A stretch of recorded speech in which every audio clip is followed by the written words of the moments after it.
The overwhelming fear in jail was not wanting to be there, but also not wanting to leave and go back to my old life. Being honest here, when I was arrested, I was not planning on keeping my son.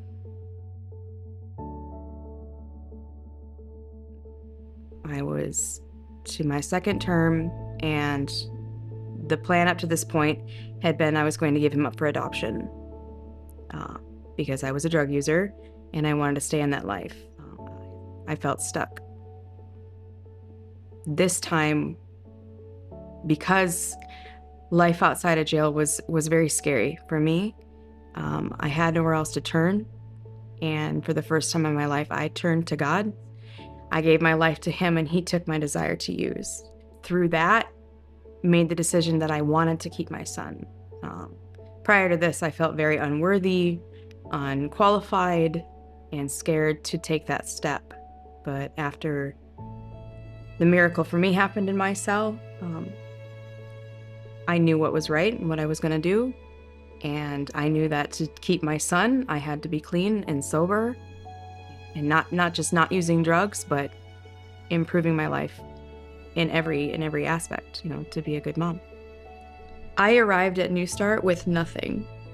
I didn't even have clothes. I had just what I was wearing. I had no hygiene, I had nothing.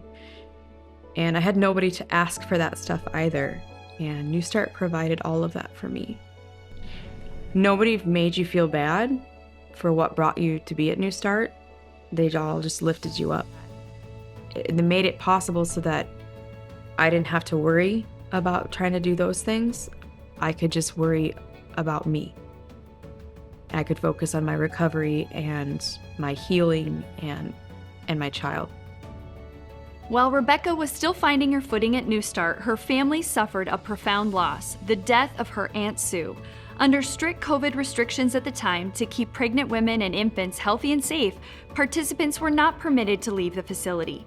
In the past, grief like this had turned Rebecca into a ghost, numbed and absent behind substance use. But this time was different. Determined to honor both her recovery and her family, she wrote a letter of accountability so thorough that the team granted a rare exception.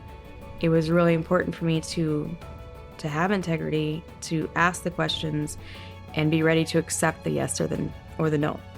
And lucky for me, I got the approval and I was able to go.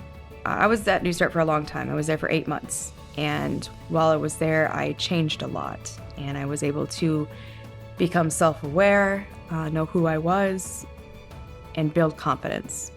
So I went back to my job, quickly discovered that I'm a leader, I'm a born leader, and my family's always told me that.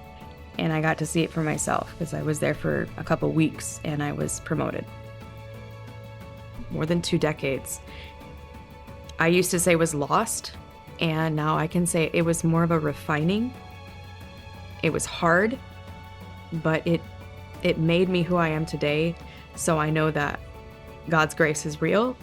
I know His mercies are real, and I know His protection and His love is real. And I get to pass that on to other women.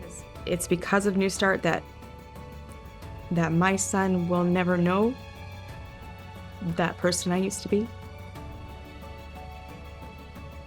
And that's a blessing for me and for him. Kevin would be thankful. Thankful that he got a different mom than my other boys did.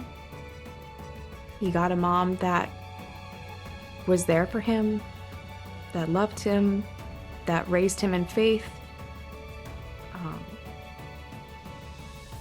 that has spent every day of her life with him, because I've never been away from him yet.